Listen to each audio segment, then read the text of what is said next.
Mount Everest, K2, Kanchenjunga, forbidding, barren, wind-swept peaks of ice and snow. The Himalayas, the highest mountains in the world. The Himalayas separate China and Tibet from India, Nepal, and the little states of Sikkim and Bhutan. They soar along the southern border of Tibet, a theocratic country often called the roof of the world. The valley bottoms of Tibet are higher than the mountains of most countries. The Tibetan leader, the Dalai Lama, fled to India for safety after the Chinese occupied Tibet. His loyal followers believe no distance is too great, no mountains too terrible to escape from the systematic destruction of their once peaceful way of life. Over 70,000 Tibetans have fled their country since 1950. The walk from Tibet to freedom is interminable and sad for this family. Tashi, a 9-year-old whose name means auspicious in Tibetan. His 5-year-old brother Dorji, or Thunderbolt, and their father, Tenzing Kangbu, a silversmith. Their mother did not survive the hazardous journey. Eventually, their cruel 50-day journey comes to an end. The icy Himalayas and bitter memories are behind them. And just ahead, the unknown. Darjeeling, famous for tea and teakwood, a corner of India tucked between Nepal and Bhutan, a welcome sight to the weary travelers. Tibet is physically isolated from the outside world, and the Kongbus live in a mountain wilderness. Darjeeling feels uncommonly warm to them. They walk past the shady terraced tea plants with men at work. They watch the tiny train chug along the hillside, delivering mail supplies and passengers through tea plantations and forests of teakwood trees.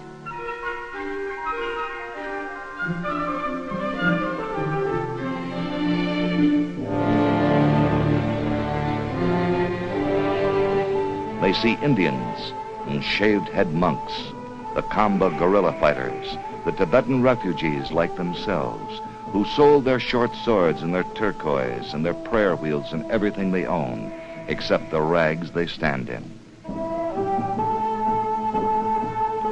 Burdwan Road is supported by trestles, and here under the road, 60 Tibetan refugee families made homes for themselves by partitioning off sections of the bare earth. Now, the Kongbus live here too, their tiny hovel separated from others by rotting burlap. They face futility instead of a future, hunger instead of hope. The 10 cents a day Tenzing earns in the tea plantation barely buys enough rice for one meal for the family. Tenzing returns to his labors in this strange and beautiful country. The boys are left to their devices. The only 5 Dorji can remember.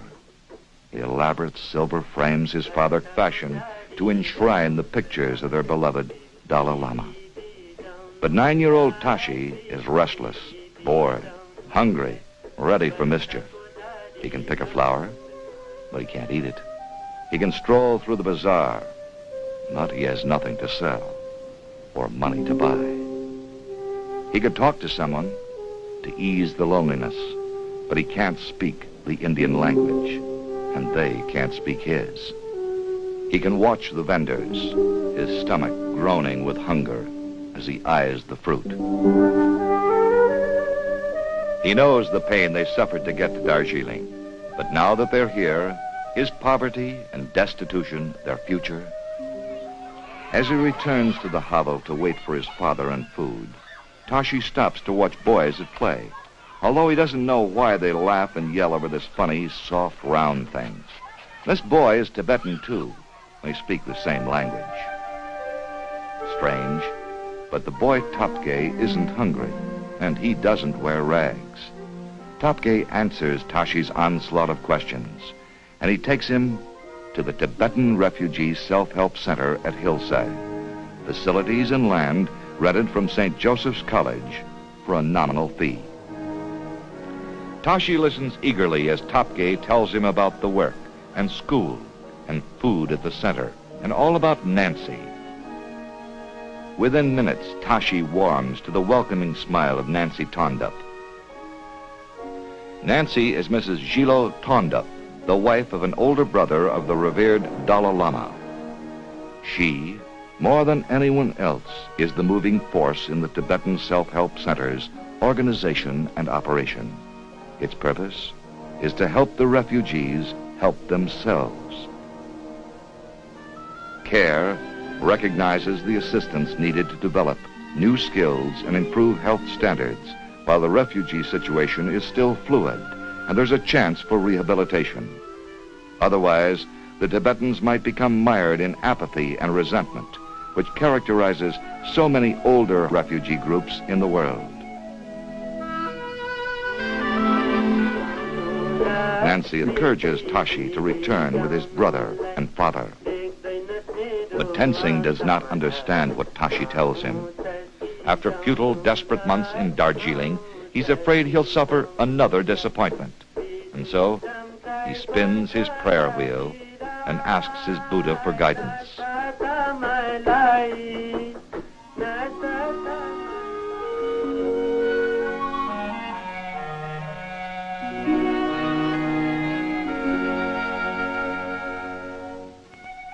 Dorji captures some of his big brother's excitement, but Tenzing is skeptical of the hope his son said is being offered.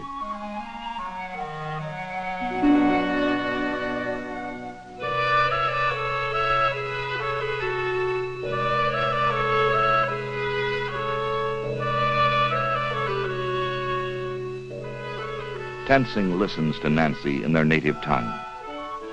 He's touched and moved by her unselfish understanding. Here is hope, the opportunity to earn an honest living, to be independent, to work and live within his own ancient Tibetan culture, and to preserve it. So much to do, Nancy sighs, to help these people. She says she can hardly recognize them as the forlorn, ragged, hungry kids who arrived at the center when it opened in 1959. CARE dollars help purchase the supplies that enabled Tashi and Dorji to be vaccinated. And now, school.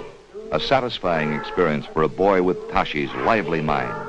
He learns English, Hindi, and Tibetan by old-fashioned village rote methods. But he learns.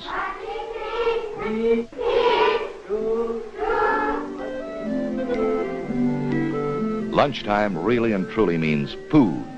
The daily CARE ration consists of 21 ounces of rice and flour, 4 ounces of onions, 1.5 ounces of salt, 2 ounces of sugar, 3 ounces of lentils, and 2.25 ounces of cooking oil. The Canadian government contributed tins of pork luncheon meat, shipped by CARE to the Tibetans. Fresh vegetables are grown by the refugees in the gardens of the Self-Help Center.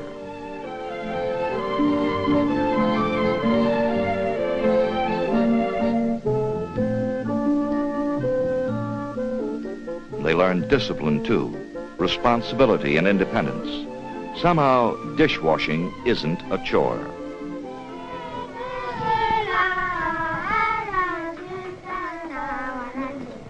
All is not reading and writing at the school. Tashi and Dorji and their friends learn the ways of their fathers' fathers in the folk dances of Tibet. To be really free, one must have an identity, a meaningful background of home, friends, and country.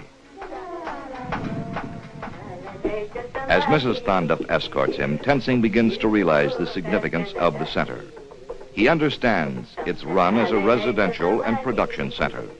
Carpenters, for example, construct private quarters for the families in the cooperative, for the refugees living in the crazy quilt caves under the road.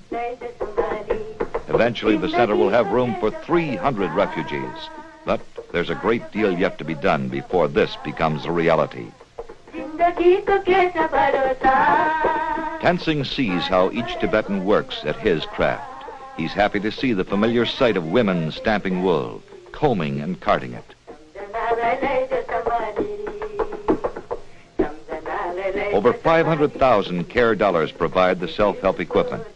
The Tibetans weave the carpets, traditional Tibetan pangdans, or striped aprons, cloth for children's clothes, bags, belts, slippers, and beautiful religious scrolls. Now at last, Tenzing feels at home.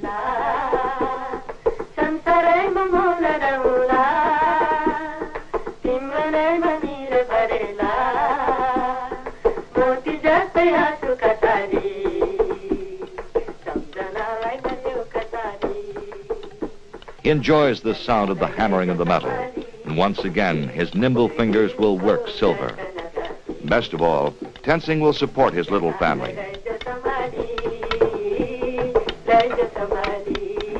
There's a good market for Tibetan-made products in India and overseas.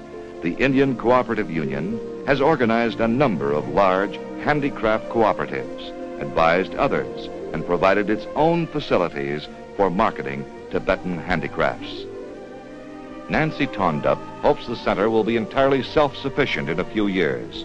She and her Indian friends strive to prepare the refugees, both physically and psychologically, to be useful, independent members of the community. And so, Tenzing thanks his God with new hope and gladness. And his son Tashi says, thank you in his way. Dear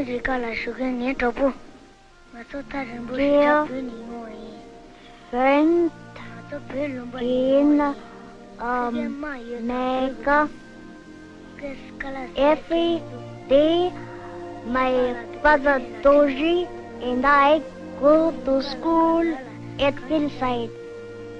We study Tibetan and English and Hindi and arithmetic. Thank you for the books and slate. We also have songs and dances. Your rice is good too, especially with meat and vegetables. Please to come to see our school. We think it must be nice to see America. Thank you to all our friends who help us. From your small Tibetan friend, Tashi.